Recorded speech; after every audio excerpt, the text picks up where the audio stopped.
arkadaşlar, Death Stranding'de yeni bir bölümle karşınızdayım. Geçen bölümde BB'ye kavuşmuştuk. Artık adı Lu, biliyorsunuz. Onunla bir bölüm geçirdik. Şimdi kaldığımız yerden devam edelim. Geçen bölümde Mama'nın cesetini bir yere, bir laboratuvara, bir şeye götürmek lazım, bir yere. Ama götürmedim ben onu. Gittim başka yan görevler yaptım. Hatta arada birkaç tane farklı merkezlerde ana görevler vardı. Onları yaptım. Şimdi bu bölümde Mama'yı o laboratuvara, artık nereyse, şu anda ismi aklıma gelmiyor ama laboratuvar diye hatırlıyorum, oraya götüreceğiz ve onun dışında bir iki daha ana görev vardı diye hatırlıyorum. Bakalım ara sahne girecek mi? Böyle hazırlanayım.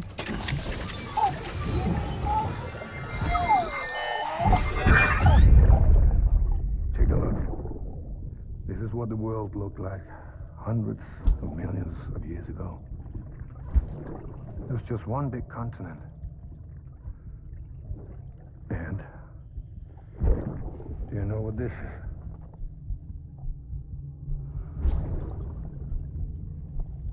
The moon.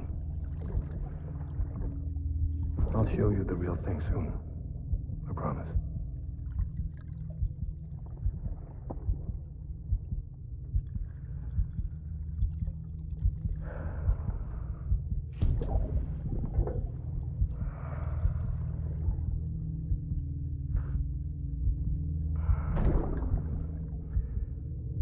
The whole wide world will be yours to explore.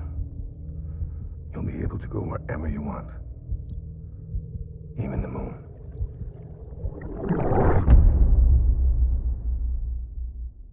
Ascending.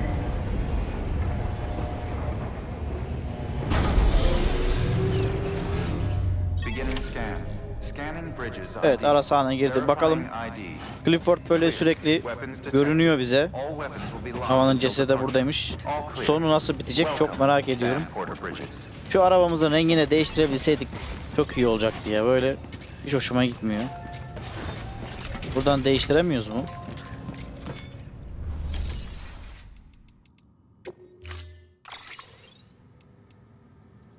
Renk şemasını değiştir. Oh, çok şükür ya. Böyle alt tarafta, daha doğrusu üst tarafta sarı.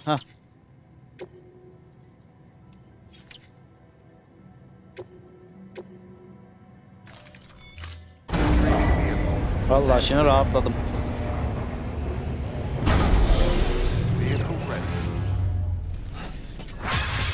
İyi, güzel oldu. Aa bak, gözlüğümü takmayı unutmuşum. Kişisel odada. Şöyle takabiliyorduk değil mi abi? Neredendi? Önü güneş gözlüğü. Bu muydu?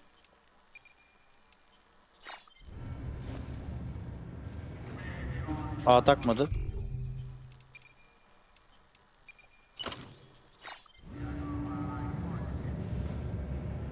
Taktık mı? Taktık abi. Evet, biyonik kolumuz, eldivenimiz neyse artık etkin. Şimdi Mama'yı almadan önce bakalım burada başka teslimat siparişler var mı? Talep edilen kargo. Kurtarma kışlık giysiler. Daha bunu almadık. Bu da ana hikayenin görevi. Sam için siparişler var. Robota teslim edebileceğimiz siparişler var. Robota şunu teslim edebiliriz. Zaten robotlar hasarlı götürüyor. Yakın mesafe olsa belki bu kadar olmaz da bu mouse niye geliyor lan böyle? Hasarlı götürsün abi. En azından bize birazcık puan kazandırsın. Yeter.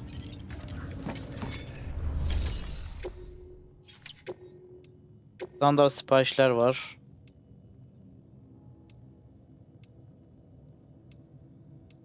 Ya buraya daha sonra geleceğiz muhtemelen. Dem için siparişler var. Çip. Şimdi bizim kargoları bir bakayım neredeydi?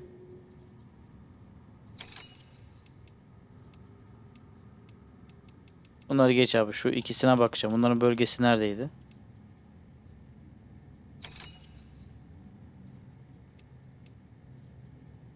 Şöyle şimdi ilk önce şuraya gidip buradan da aşağıya doğru indiğim zaman böyle gösterebilirsem. Burada mı abi? Buraya gideceğiz. Buradan şu aşağıya doğru indiğim zaman o çipi de alabilirim. Buralarda bir yerdeydi sanırım. Çipin oradan Hartman'ın laboratuvarına gidip Mama'nın cesedini oraya teslim edeceğim. O zaman bu siparişi alabiliriz. Tam ikisinin ortasında kalıyor sanırım. Tabi diğer yuvarlak şu üstte. Geri getirmek. BT bölgesine çip bu siparişi alabilmek için öncelikle aşağıda listelenen mevcut siparişi tamamlamalı ya da iptal etmelisin. Biriktiğinden sipariş... İlk önce birini halletmemiz gerekiyor. Tamam. Tamam öyle yaparız. Malzeme almaya gerek var mı? Yok, zaten arabada malzeme yeterince var. Gideceğimiz yerde de zaten asfalt döşeyemiyoruz. Tamam, her şeyi ayarladık. Mamayı alalım.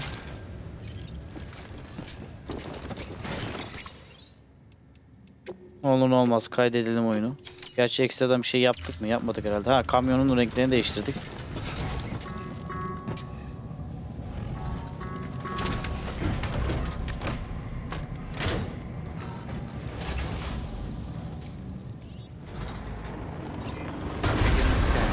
Have a pleasant journey.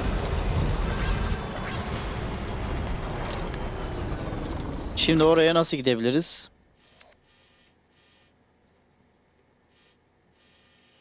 Bu taraftan mı gitsem? Şu taraftan. Bu taraftan daha iyi gibi. Buradan mı? Şu arada yükseklik var mı abi? Orada yükseklik var.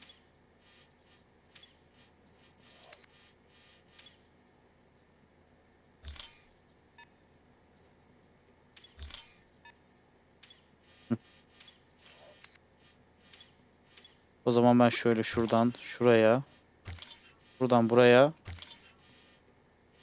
buradan buraya, artık oradan sonra bakacağız. Weapons restrictions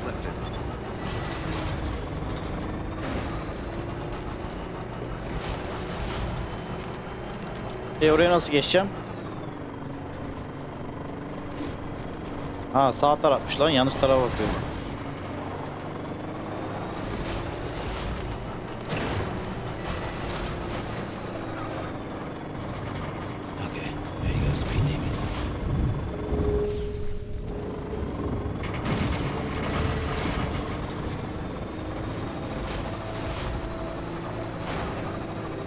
Buraya köprüye gerek var mı? Bu arada ben bayağıdır köprü kurmuyorum. Oyunun başlarında bir kere kurdum. Bir daha köprü kurmadım. Aslında müsait bir yerlere kurmak gerek köprüyü.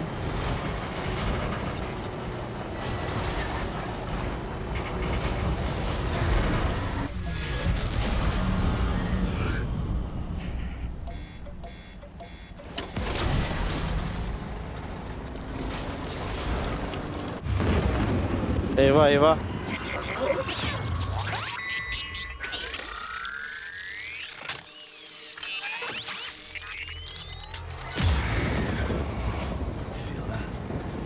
Oğlum, sırtımda hematik bomba var mı?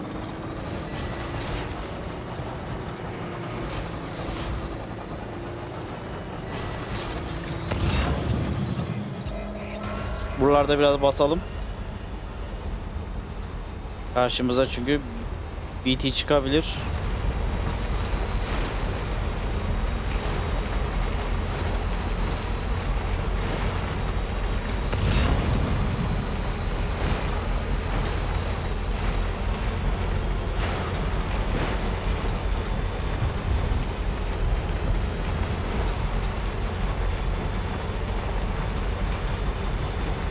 Burası mı bizim gideceğimiz yer? Doğru değil mi? Evet, doğru.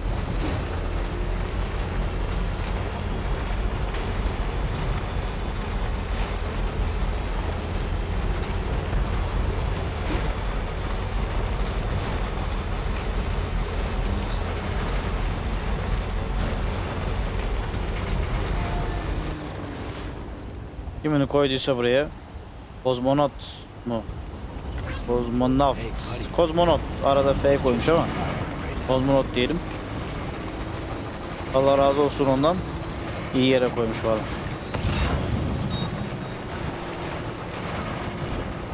Nerede?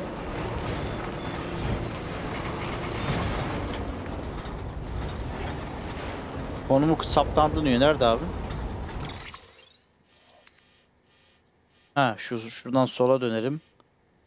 Yo bir dakika oradan sıkıntılı olur.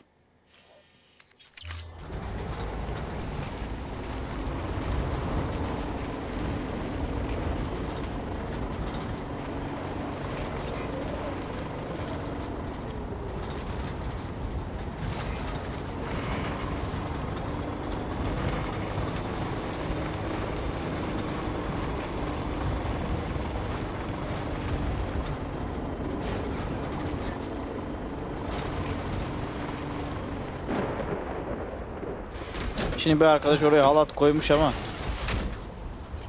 halat aşağıda, bize yukarıya halat lazım.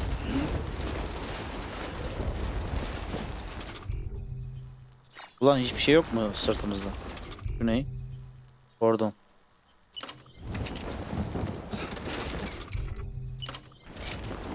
Mouse niye sürekli önüme geliyor?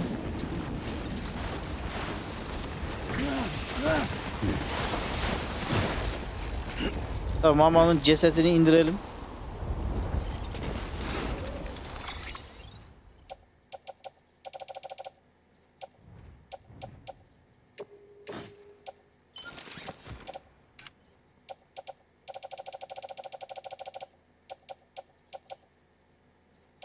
Ha, tırmanma kazı.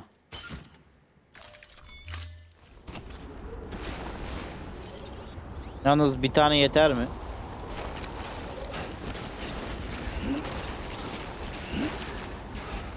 Umarım bir tane yeter.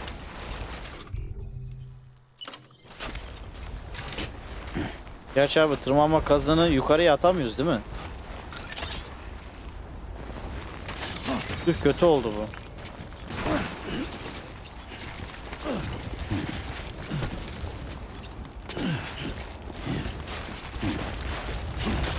Yok, tırmanamıyoruz abi. O zaman şöyle manuel olarak gideceğim, oradan yukarıdan aşağıya ineceğim.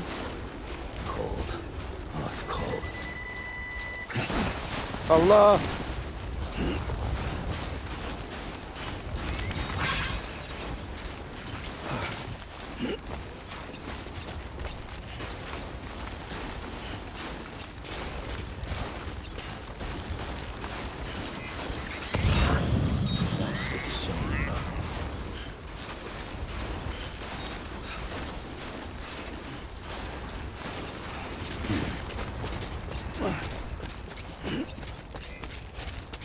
Oo, buradan bir düşersem.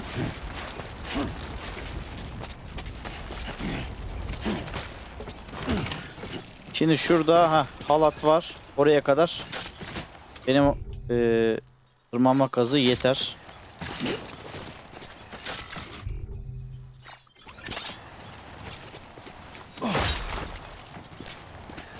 Haydi bismillah.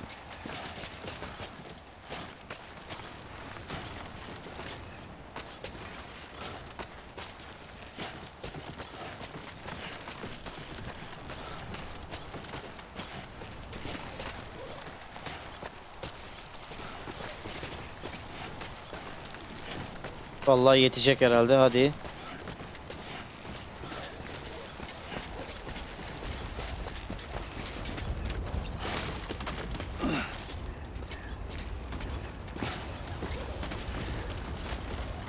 Beğenelim abi, yanlış uça basmayalım.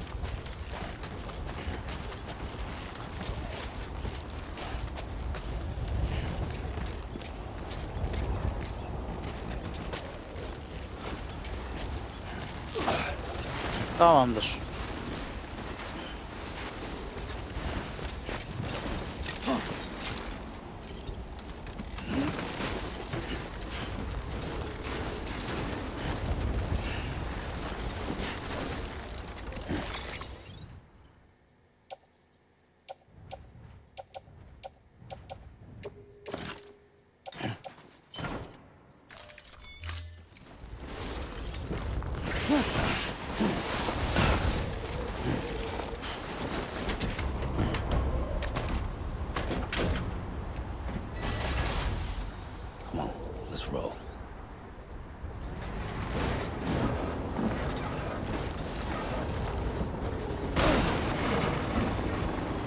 Bunu gidip teslim edelim.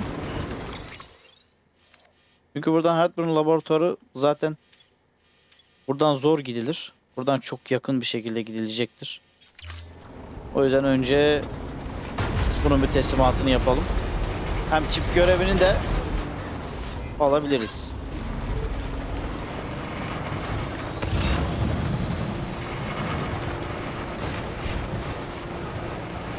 Ben nereden gelmiştim? Sağdan.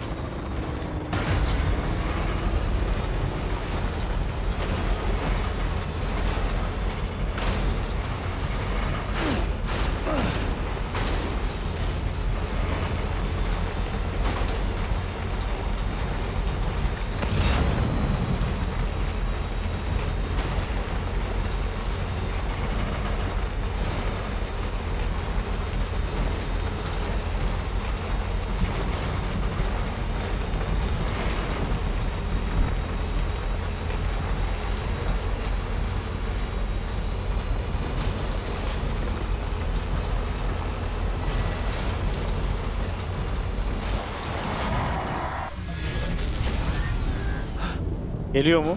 Yok.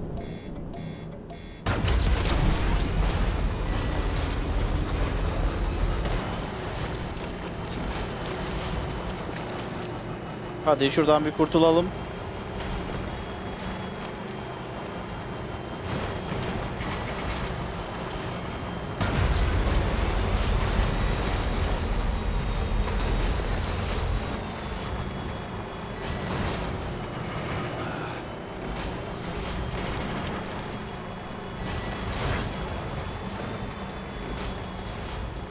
Beginning scan.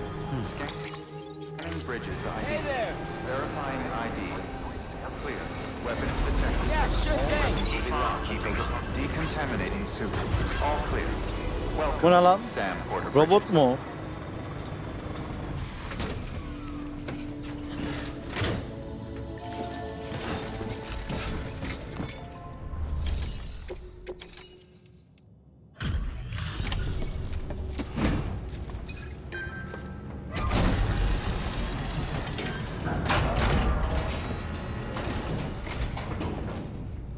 Hey, Sam. Look, I'm sorry to impose on you once again, but we wouldn't ask if it wasn't important.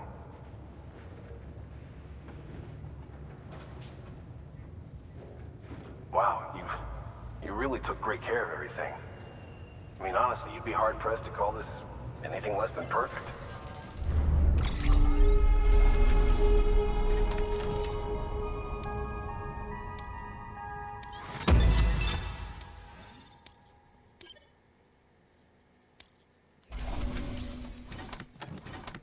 Gördüğünüz gibi robotların teslimatları böyle %70-80 ama benim hatam çok uzak mesafeleri gönderiyorum.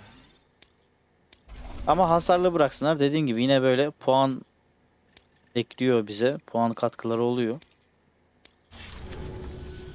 Thanks, Sam. You're an inspiration to all of us. Good work. New order available. Şimdi robotlar hazırmış. O zaman yine bir bunlara ben bir malzeme vereyim. Şuraya mesela gitsin bir tanesi. Bir tane mi var sadece? Diğeri daha devam ediyor.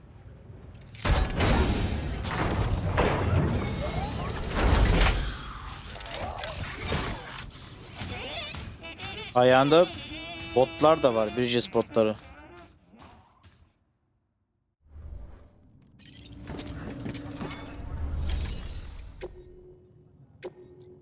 Şimdi standart teslimatlardan o tarafa doğru bir şeyler var mı? Şimdilik yok gibi. Doktora aslında teslimat yapabiliriz. Ama kalsın o da şimdilik. Bunu alayım ben.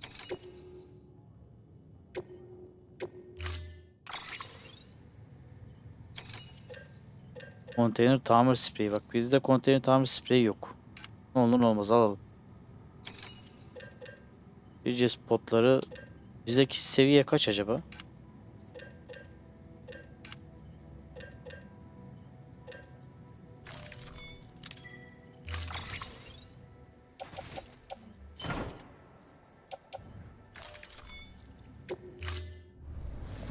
Order assigned. Kayıt tamamlandı. Çipi BT bölgesinden kurtar. Bak BT bölgesi bir de.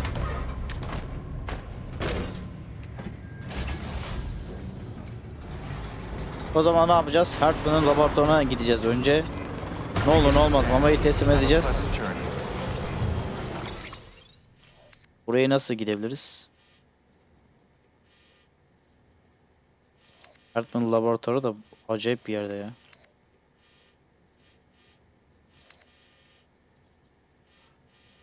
Aslında doktorun oradan beri gidebiliriz. Ya da bu yandan mı gitsek? Hangisi daha yakındır? Abi her yer dağlık arazi.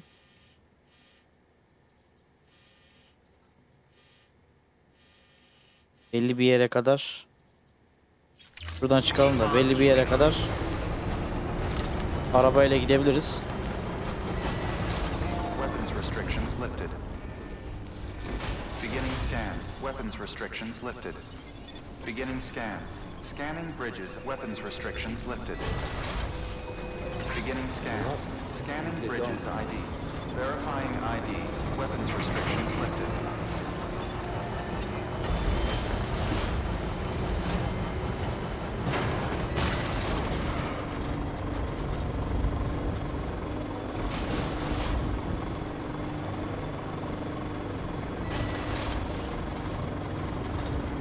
Şuralardan geçebilir miyim?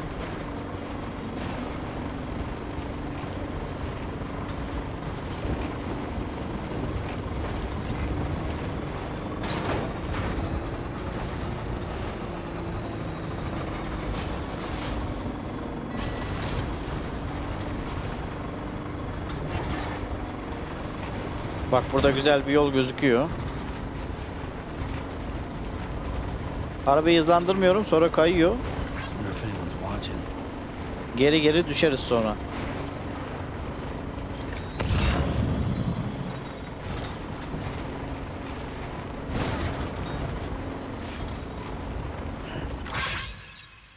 Bu sol taraf. Abi bu ne? Burası ne? Burası BT bölgesi. Şurası herhalde BT bölgesi ama bu halkayı buraya göstermiş. Muhtemelen şuralarda bir yerdedir çip. Biz nereye doğru gitmemiz lazım? Sağ tarafa doğru.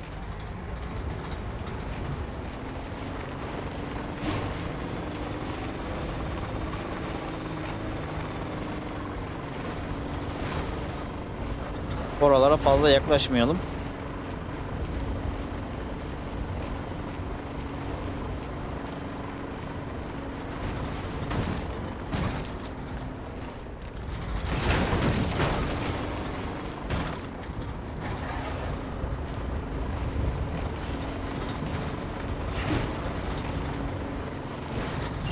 Şu mu? Evet, aynen. Abi şöyle, geldik bile. Geldik. Haritaya baktığın zaman sanki çok böyle aşırı uzaktaymış gibi gözüküyor bazı yerler ama aslında o kadar da uzak değil. Bak hemen varmamız gereken yere daha gelmedik tabi ama görmüş olduk. Yalnız dikkatli olmak lazım. Şuraya uçmayalım, şu kalp şeklindeki gölete. Şarkı başladı, ben müziğin sesini kısayım çünkü telif yiyebiliriz.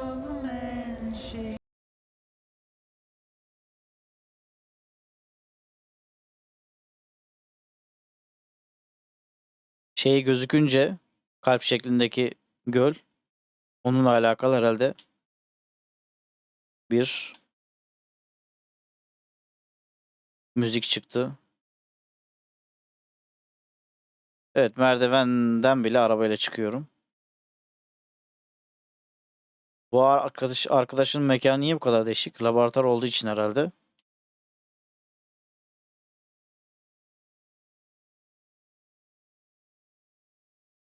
Araba girmez.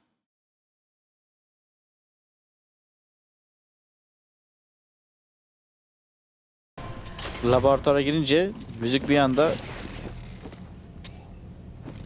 Bitti.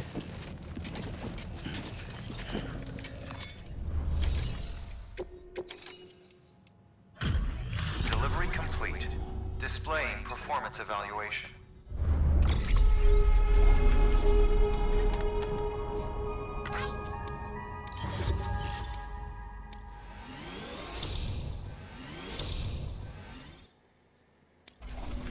Tek bir teslimatta bir anda 2,5 yıldıza ulaştık neredeyse.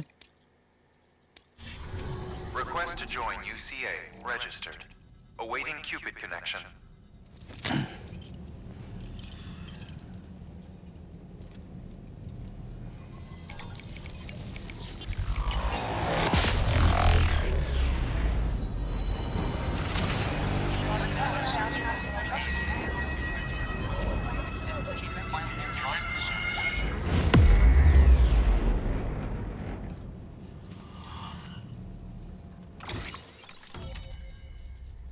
Evet, bir bölgeyi daha bağladık. Krala. Ama çok az bir yer bağlandı sanki. Termal dolgu. Evet, kalp şeklindeki göletin olduğu kısım yine kalp şeklinde bağlamış olduk. Please proceed into the facility with a cadaver. Good work. Cesedi Hartman'ın odasına götür. Nereden? Nasıl götüreceğim? Ha. Buradanmış, tamam.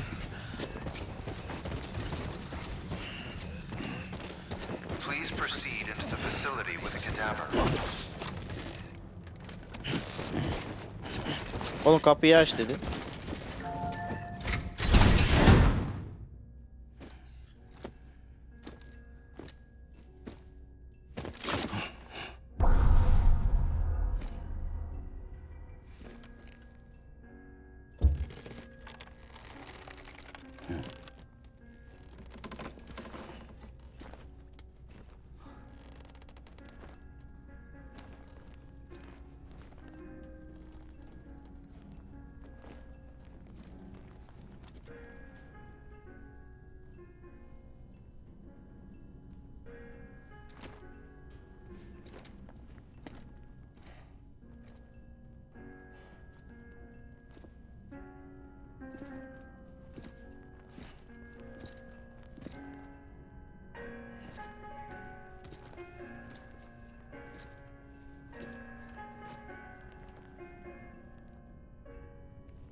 Hartman.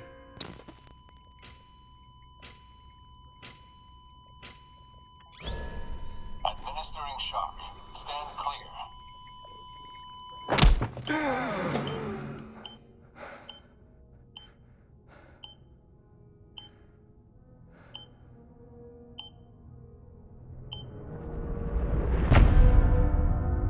Episod 8. Hartman.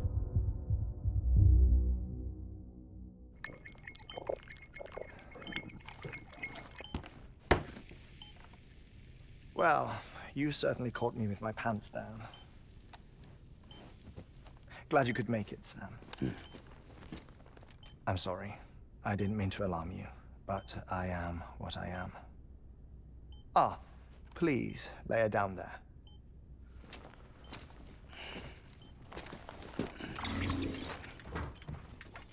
Still no sign of them. You know your heart stops beating. It stops every 21 minutes. I spend 3 minutes on the beach, and then return. 60 deaths and 60 resurrections per day. 60 opportunities to search the beach for my departed family. This is how I live. This is my life. So, while you've traveled to and from the scene an impressive number of times, my beach count is a little higher. 218,549.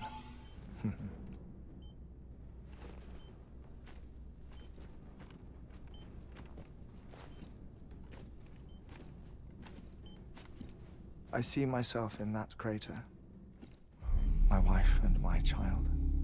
It's like looking at the shape of my heart. The doctors called it myocardial chordophobia. Mine is an especially unusual case.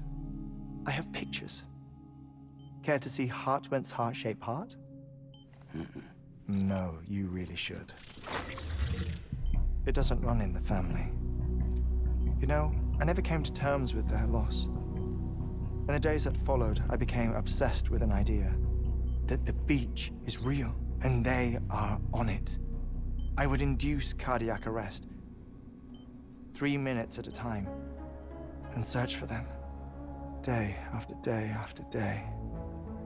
All so you could say goodbye. Quite the opposite. It is said that everyone's beach is different. So what if everyone's afterlife is different too? I find the thought terrifying, spending eternity alone, which is why I decided to find my family and make sure to move on with them. You mean die with them? If death would see us reunited, then yes. But the repeated cardiac arrests took their toll on my heart. The muscle gradually deformed. And after a while, they started calling me the beach scientist. Hartman. I'm glad we could have this conversation. Oh. A body that doesn't necrotize. No sign of decomposition. It's as if she were still alive. The perfect mummy. An impeccable corpse. What's wrong? Where's the other thing you were supposed to bring? Ah, found it. Behold. Wait, dead man. It appears to be an umbilical cord. Human by the looks of it, I think. But this was no ordinary conduit between fetus and placenta. It looks more like a BT's tether. And this was Mama's? Yes. A body that doesn't necrotize and an umbilical cord connected to the beach. These are remarkable discoveries, Sam. Enough to set my sore heart racing. 5 minutes to cardiac arrest. I apologize if our conversation gets cut short. I must go back to the beach and look for my wife and child. One person, one beach. That's the rule. But I'm the exception. My beach is connected to others, as if it were the beneficiary of a coronary bypass. Maybe this twisted heart of mine made it possible. All I know is that I will find them. Even if my every visit raises new questions, I'll have my answers one day. One day. 3 minutes to cardiac arrest. The battlefields. The endless wars you found yourself trapped in. Why do World War era soldiers wander the beach a century after they fell? Normally the souls of the dead move on. The beach is just a corridor, a place through which they pass on the way to the other side. But if regret, resentment, a fervent desire to remain, if these feelings are powerful enough, they may give rise to an altogether different beach, a collective purgatory for an army of the damned.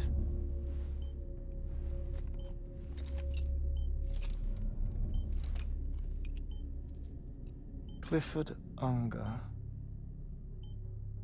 His misery and hatred, combined with your BB acting as some sort of catalyst, have brought these battlefields to our world. 2 minutes to cardiac arrest. Please proceed to a safe location. It's just a theory. You think Higgs is pulling the strings? Pulling all their strings? Ensure you are in a stable position. I don't know. But evidence does suggest that Higgs brought them here.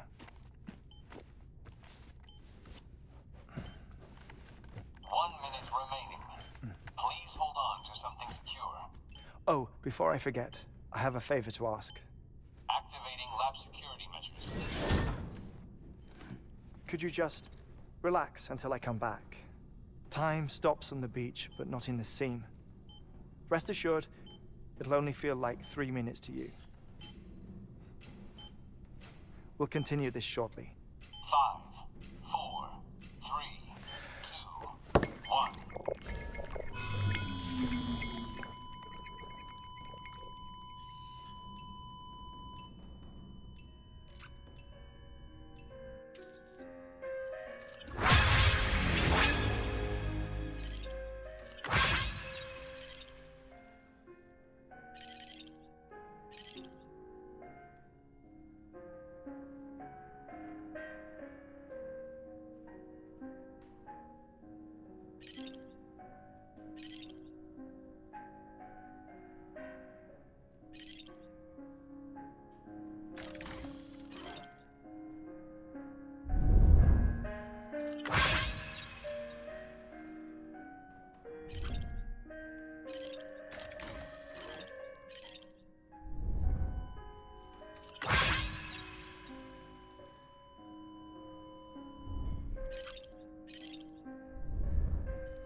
No luck. Visit 218,550. Oh, sorry. Where were we? I may be used to the 21-minute cycle, but for a first-time face-to-face meeting, there's just too much to cover in one go-around. Can't be easy living like this. Yes. And no. Now that I'm acclimated to it, it isn't especially, onerous. Defecation, ablution, nutrition. Most of life's basic functions fit rather easily into a 21-minute time slot.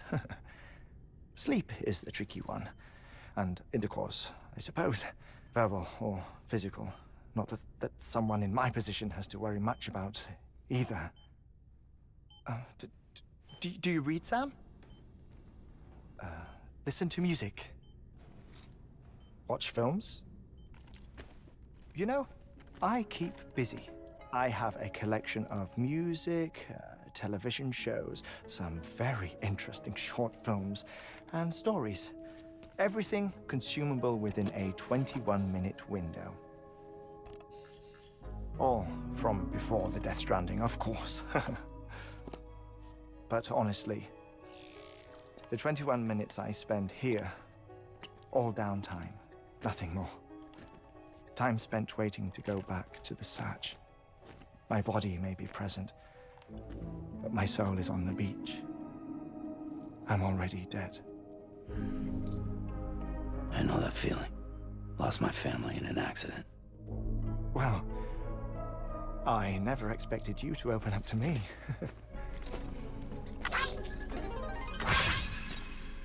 As it happens, I've read about your circumstances. I lost my family in an accident too.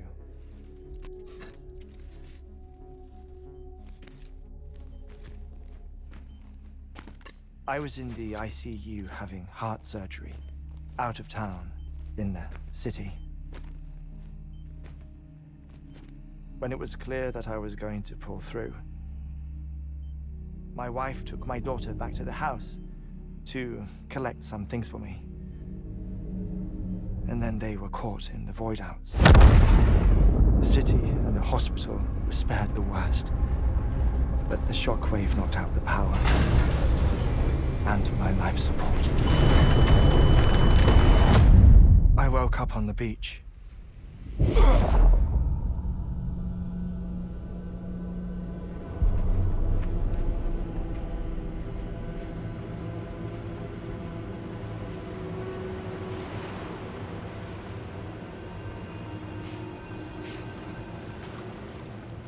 The people who died in the two void outs were there.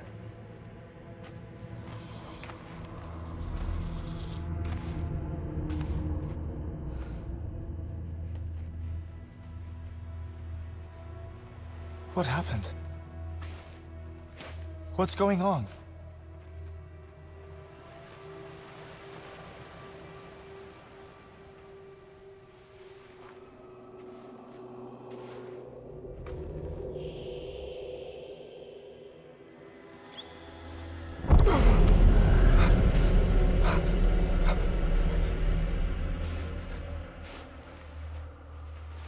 I saw my wife and my daughter in the procession. Hey! It's me!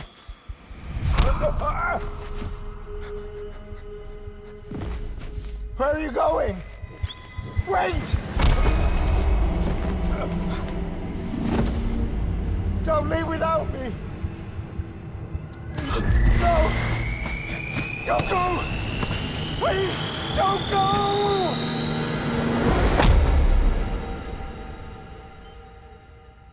The ICU's backup generator kicked in, and I was brought back to life by the defibrillator. Exactly 21 minutes after my heart had stopped. And that was the last time I saw my family. It's my damned heart's fault that we were torn apart, but it's also the reason I'll see them again someday. It defines me. I am Hartman.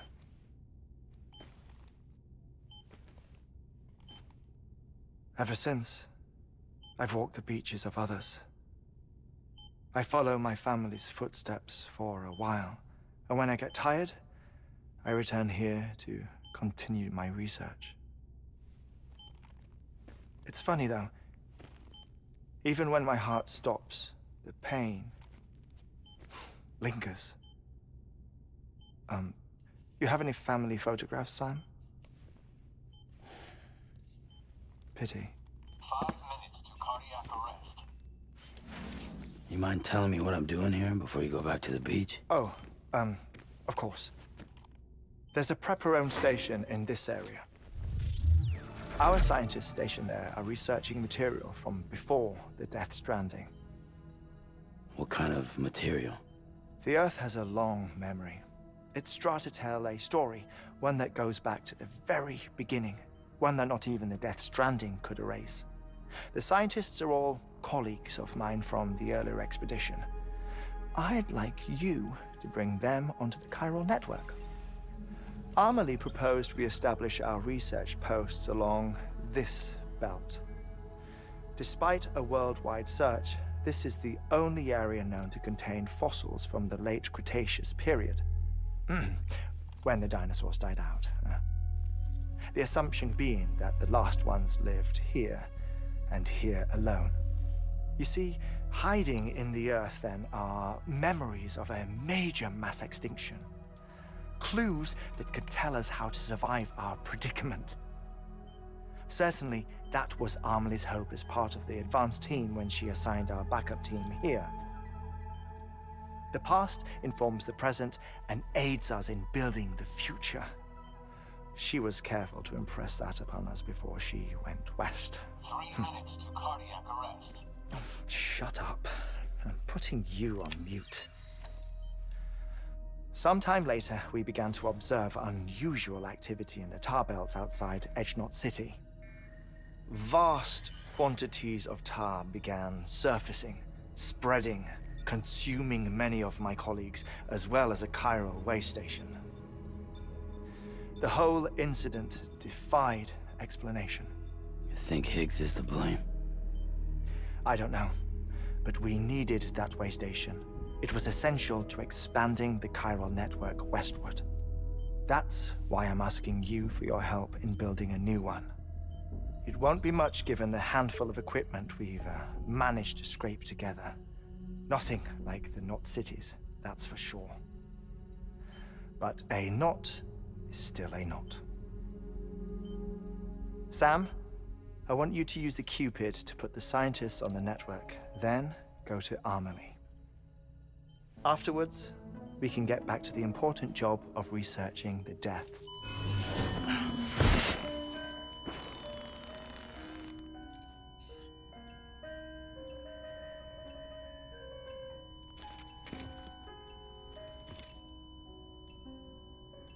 Don't worry about him, Sam. The air mat floor absorbs the impact. I'll unlock the door for you.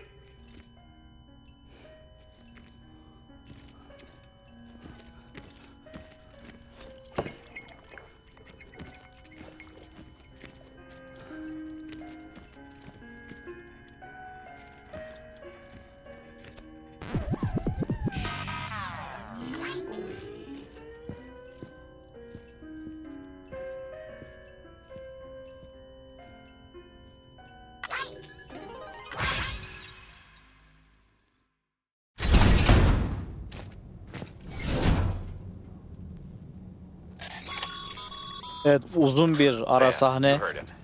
You can grab the order at a delivery terminal. Son beğeni güzeldi ama. Son beğeni güzeldi. Şimdi yalnız güç eldiveni. Güç eldiveni niye burada abi?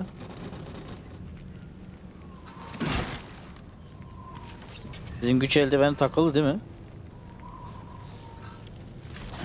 Yalnız o bir şey gösterdi bize. Şu anda alabilir miyiz onu? Our ultimate objective in this region is to build a replacement for a way station that was lost to the tar. The first step is to put a shelter with our scientists on the chiral network. Now, we don't know the first thing about Amelie's status or what Higgs is up to. Now, that's a concern for us as much as you. But we won't know more until we get to Edgenot City. And that means connecting this region first. You should start with the geologist and the paleontologist. The latter's holding something for the Evo-Devo biologist, so I recommend you save her for last. That way, you can finish a delivery and link up the final site in one go. Once all three are on the grid, come back here. Then we can get to work on the replacement for that lost way station.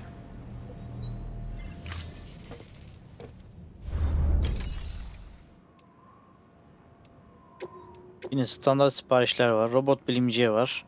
Doktora var. Daha düğüm şehrine var. Bunu alabiliriz.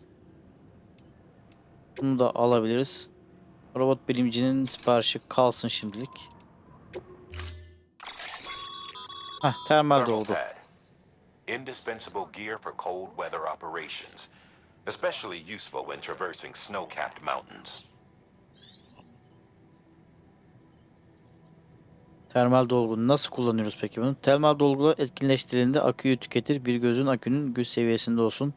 Güneşli ya da bulutlu havalarda akü kendini yavaş yavaş şarj eder. Bilgilendirimi tek kullanıyoruz. Thermal Takanı pad. takanı sıcak tutmak için geçti abi ya. Indispensable.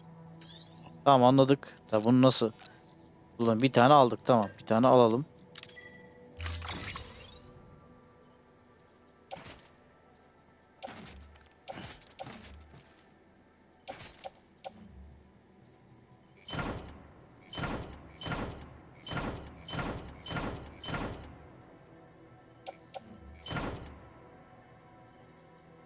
Termal dolgu kullanamıyoruz mu direkt?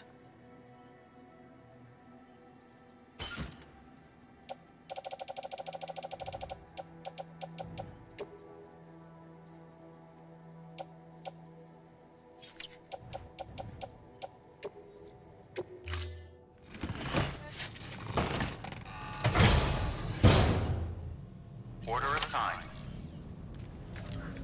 Buradan alacağımız başka bir şey var mı?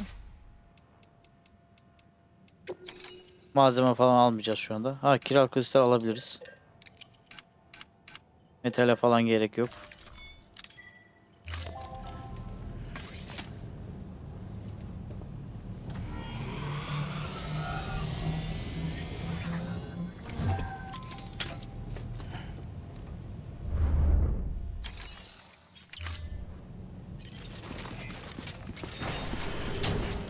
Şimdi sırtımız boş olduğu için birkaç tane kan torbası, bola silahı. Bola silahı şimdilik gerek yok da böyle hematik bomba alalım. Bayağı da oldu ya sırtımızda. Kan torbası.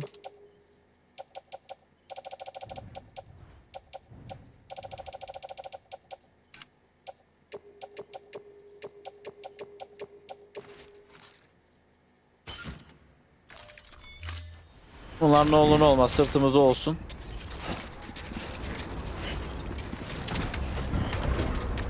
Yalnız ana siparişi almadık değil mi? Ana siparişi almadık. Ana siparişi şimdi yapmayacağız ama.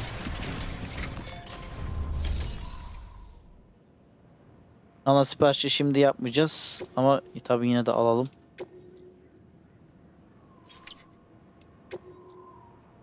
Şimdi bir jeoloğa gideceğiz. Bir de paleontoloğa gideceğiz. Bunlara sırayla yapacağız. Ama bu bölümde değil. A geologist of ours has been studying fossils as part of his research into prehistoric extinction events. He's been out there conducting excavations for a while now and has begun to suffer the effects of chiral contamination. No doubt the result of excessive exposure to chiralium during the dig. Until the site is properly decontaminated, his work can't proceed. Nor will his health improve. So we need you to bring him some chiralium scrubbing agents. Administering shock. Stand clear.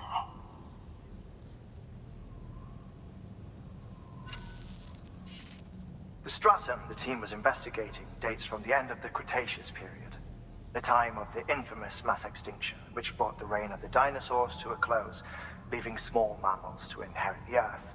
It's the most recent of the Big Five, and one of the largest mass extinctions the world has ever seen.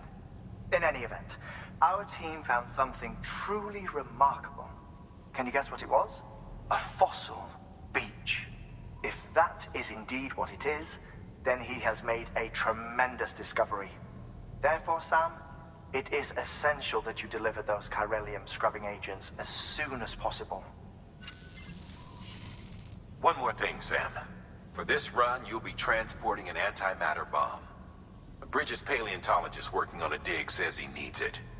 Apparently the fossils he wants to study are buried deep beneath tar, and the only way he can get to them is by blowing it wide open. Now, hopefully I don't need to tell you to be extra careful when handling high-yield explosives, but in case I do, make sure you keep that container in one piece, no matter what. Evet, bu sıkıntı şimdi.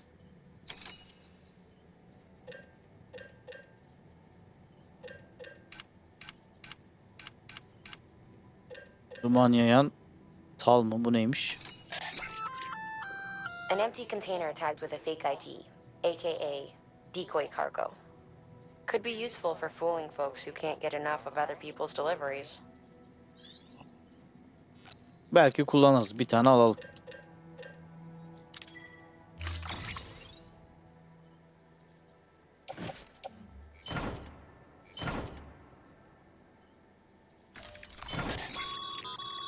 Sam, I'm sure you haven't forgotten, but you need to be extremely careful with that antimatter bomb, especially when transporting it by a carrier or vehicle. Any irregularities should trigger an alarm. Don't ignore it. Evet, öyle bir durum var şimdi. Keşke almasaydım görevi. Çünkü ben Dağ Düğüm şehrine geri gideceğim diye planladım.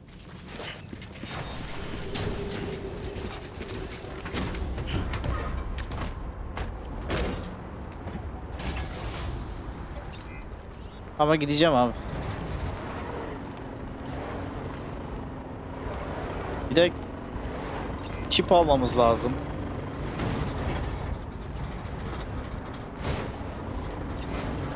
Aa, burada yol yokmuş lan.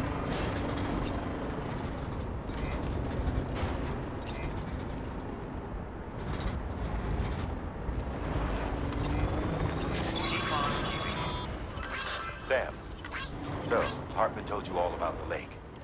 How the attack that created it changed his life forever.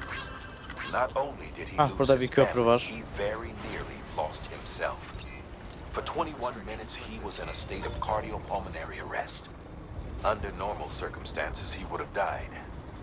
Therapeutic hypothermia saved his life. But the 21 minutes he spent on the other side had a lasting effect on him. Perhaps due to the shock, his Doom's abilities seem to have increased. And now he takes every opportunity to walk the beach in search of his family. My apologies, Sam. You came all this way to visit me, yet I neglected to give you a proper farewell. Do be careful out there. Tamam, As I sıkıntı yok. mentioned before, this region is rich in memories of death, extinction. Hayır. It should come as no surprise that BTs are sighted here more frequently. Perhaps you recall the models in my lab? Their designs were all based on eyewitness accounts. Though I suppose they must have struck you as strange, considering many times you've come face to face with them. Araba kayıyor.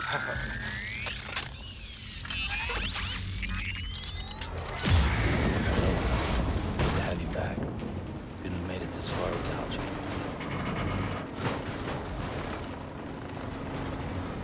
Bomba hasar gördü abi.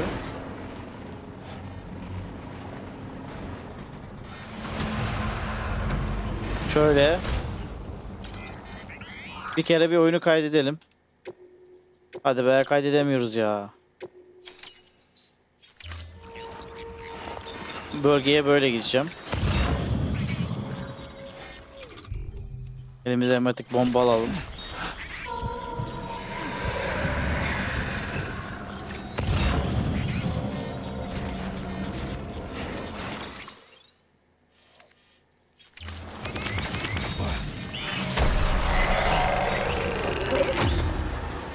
Geliyorum lan.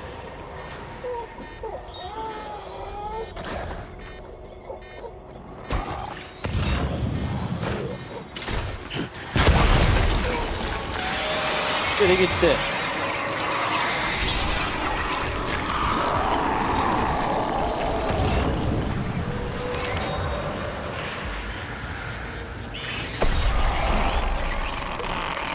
Lan diğeri nerede? Ah be.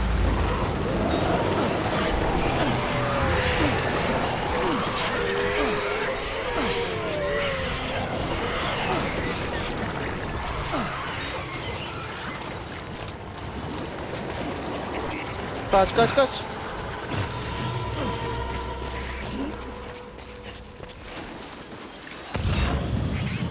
Araba kalsın abi orada.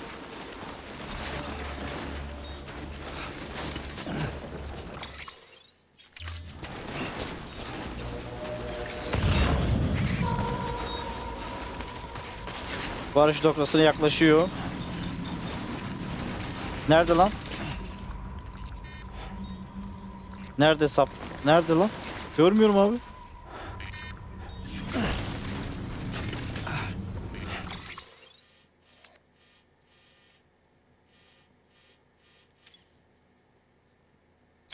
Burada mı? Abi bayağı uzak oldu şimdi.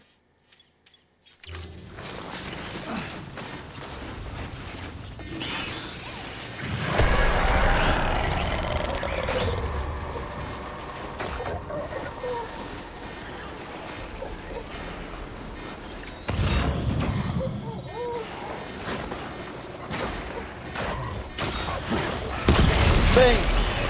Ölmedi lan.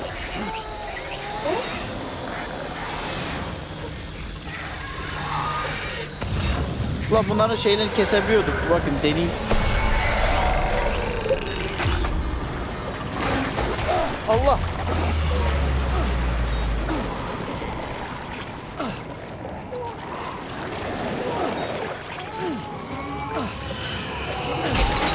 Güç eldiveni neredeyse kullanılmaz hale mi geldi?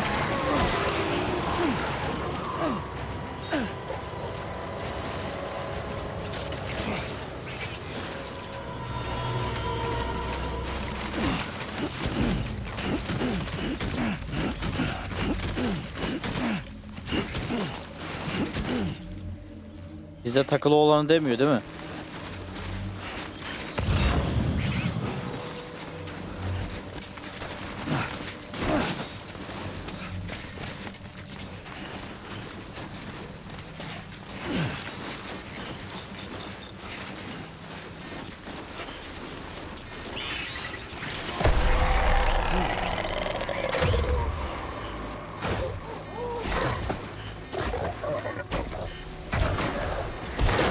Lan dur. Yanlış yaptım abi.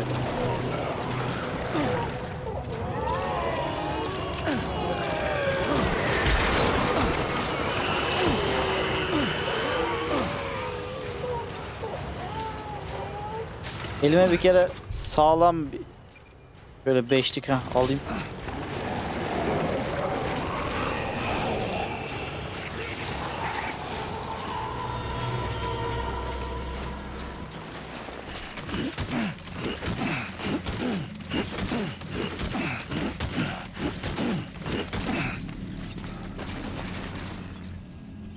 Nerede lan bu?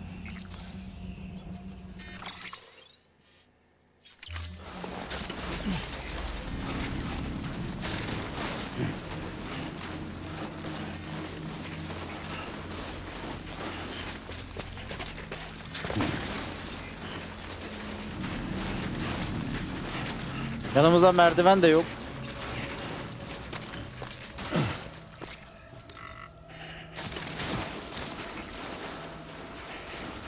Burada birinin arabası var. Bunu atlarım giderim. Bundan nasıl olsa bomba yok, bir şey yok.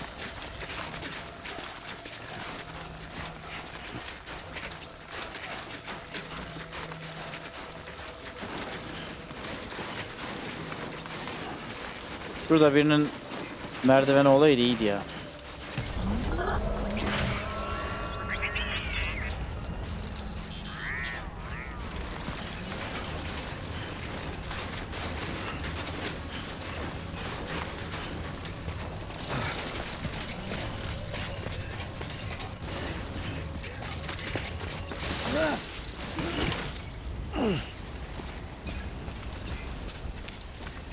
Evet, çipi aldık. Allah, yanlış yerden.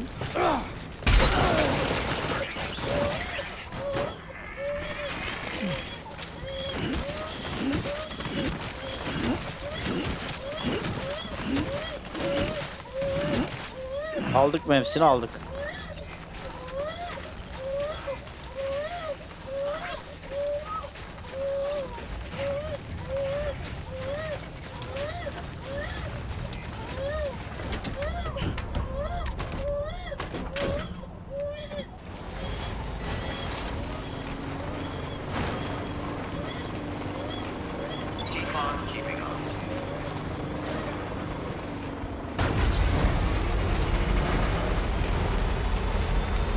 Oraya ben nasıl gidebilirim? Buradan zor mu geçerim? Yok, geçerim.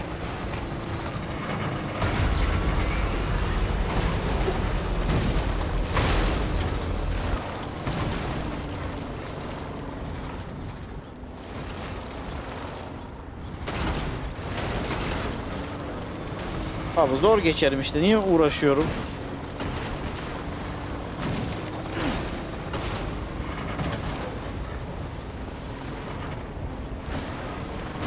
Oğlum kullanılmaz hale geliyor. Okay. Ben en iyisi şöyle oraya yürüyeyim.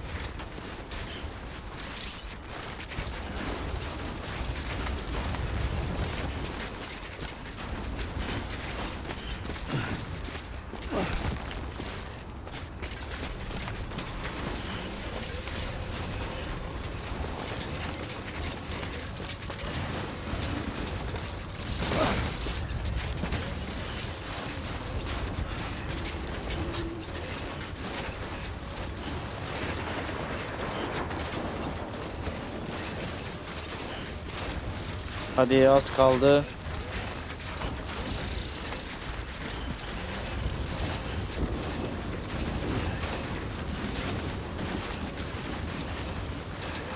O kadar kargoyu ben sonra ne yapacağım?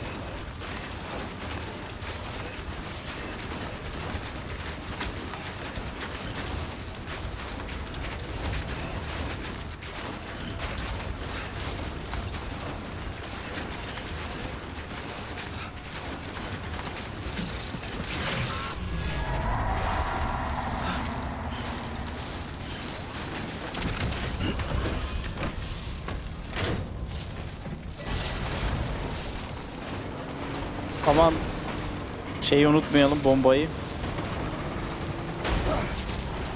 Yalnız bombayla buradan ben nasıl ineceğim?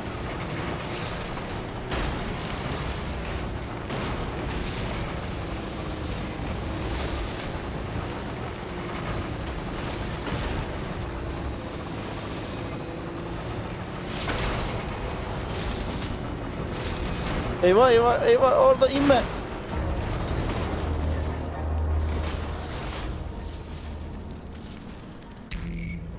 Mahvolduk. Bittik abi, bittik.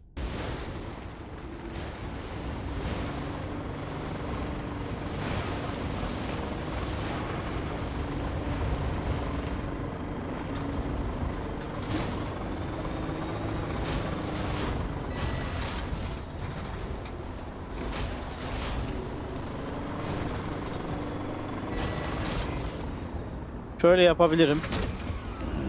Şu motosikletle. Ama önce kaydedelim.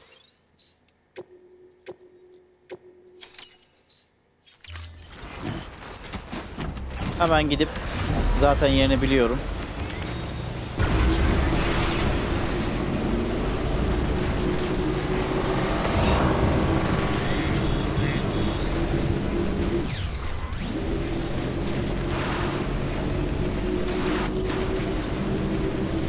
Çipi alabilirim. Ondan sonra buraya geri geleceğim.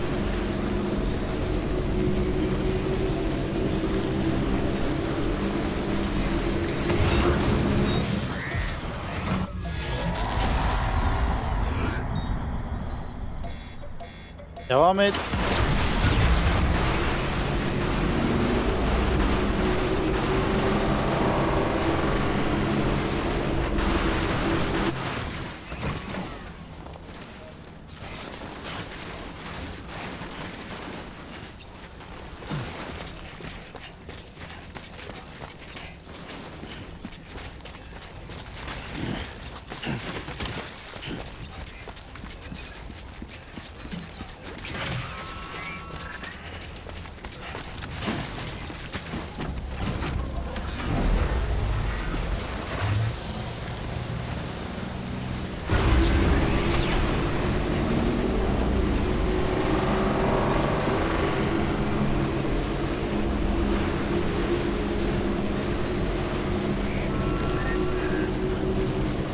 Daha hızlı gitmiyor mu bu ya?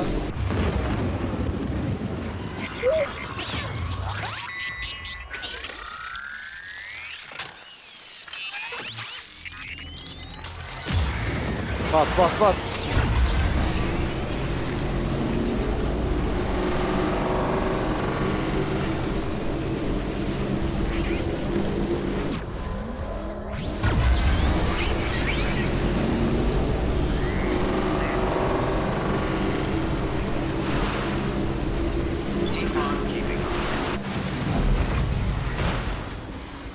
Evet, ucuz atlattık ama atlattık.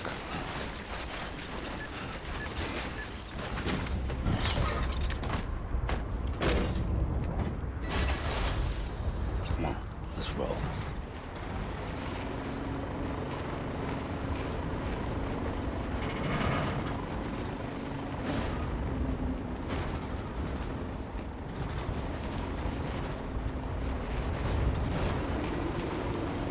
Şu toprak yola bir geçersem.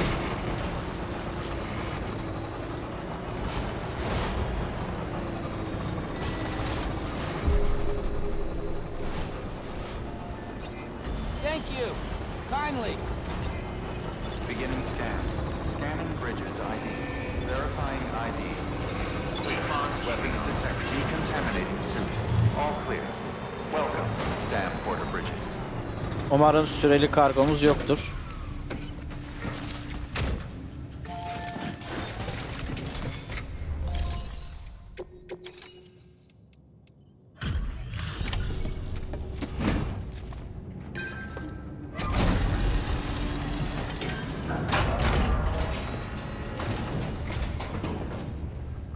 Hey, Sam. Welcome back. Tough journey as always, I bet.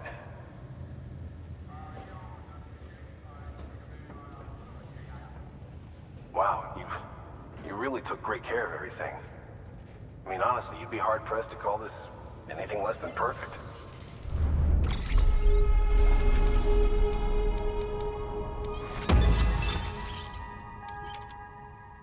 Özelliklerini kullanmak artık daha az akü tüketiyor.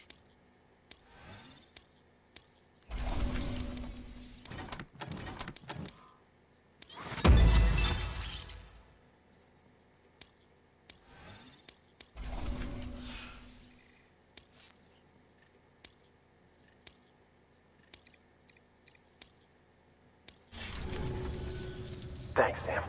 You're an inspiration to all of us. Good work. New order available. Evet, bu teslimatı yaptık. Delivery terminal for further information. Doktora teslimat var mıydı?